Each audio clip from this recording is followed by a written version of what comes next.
Welcome to மாமியார் மருமகள் சமையல் சேனல். ஹலோ அத்தை, இன்னைக்கு என்ன பண்ணலாம்? ட்ரெண்டிங்கில் இருக்கிற தேங்காய் பால் பண்ணலாமாம்மா? ஓகே. ஃபஸ்ட்டு ஒரு தேங்காய் எடுத்து உடச்சி இந்த மாதிரி கட் பண்ணி வச்சுக்கோங்க. நெக்ஸ்ட்டு ஒரு மிக்சர் ஜாரில் நம்ம கட் பண்ணி வச்சுருந்த தேங்காய் போட்டுக்கலாம்.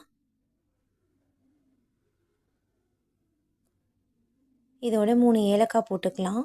1/4 டம்ளர் தண்ணி சேர்த்துக்கலாம். இதை கொரகொரப்பாக அரைச்சி எடுத்துக்கோங்க. இதோட 2 டம்ளர் தண்ணி சேர்த்துக்கலாம்.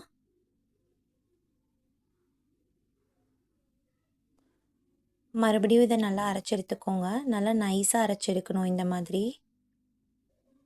இதை நம்ம வடிகட்டி வச்சு ஃபில்ட்ரு பண்ணிக்கலாம்.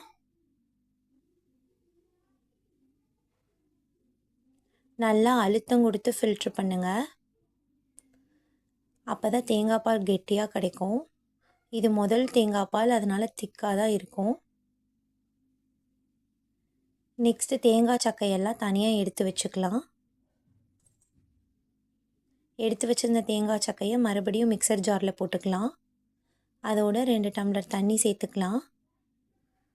மறுபடியும் இதையும் நைஸாக அரைச்சி எடுத்துக்கோங்க.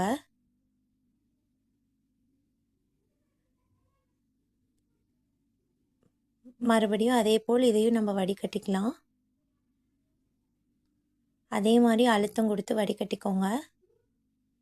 இது 2வது தேங்காய் பால். இது கொஞ்சம் தின்னாக தான் இருக்கும். இந்த பாலை நம்ம தனியாக எடுத்து வச்சுக்கலாம். அப்புறம் ஒரு பாத்திரத்தில் 100 கிராம் வெல்லம் போட்டு 2 டம்ளர் தண்ணி ஊற்றிக்கலாம். ஸ்டவ் ஆன் பண்ணிக்கலாம். இதை நல்லா கலந்து விடலாம். இது நல்லா கொதி வெல்லம் நல்லா கரைஞ்சிடணும். பாகு மாதிரி ஆகக்கூடாது, வெல்லம் கரைஞ்சா போதும். இந்த அளவுக்கு ஆனதும் நம்ம ஸ்டவ் ஆஃப் பண்ணி இதை ஆற வச்சுக்கலாம்.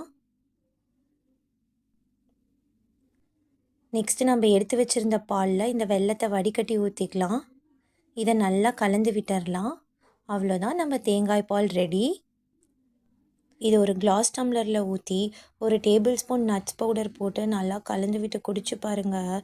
சும்மா சூப்பர் டேஸ்ட்டாக இருக்கும். இன்னும் பல சமையல் ரெசிபீஸ் பார்க்க நம்ம சேனலை சப்ஸ்கிரைப் பண்ணிக்கோங்க. பக்கத்தில் இருக்க பெல் ஐக்கானை கிளிக் பண்ணிக்கோங்க. Until then, stay tuned. Bye bye.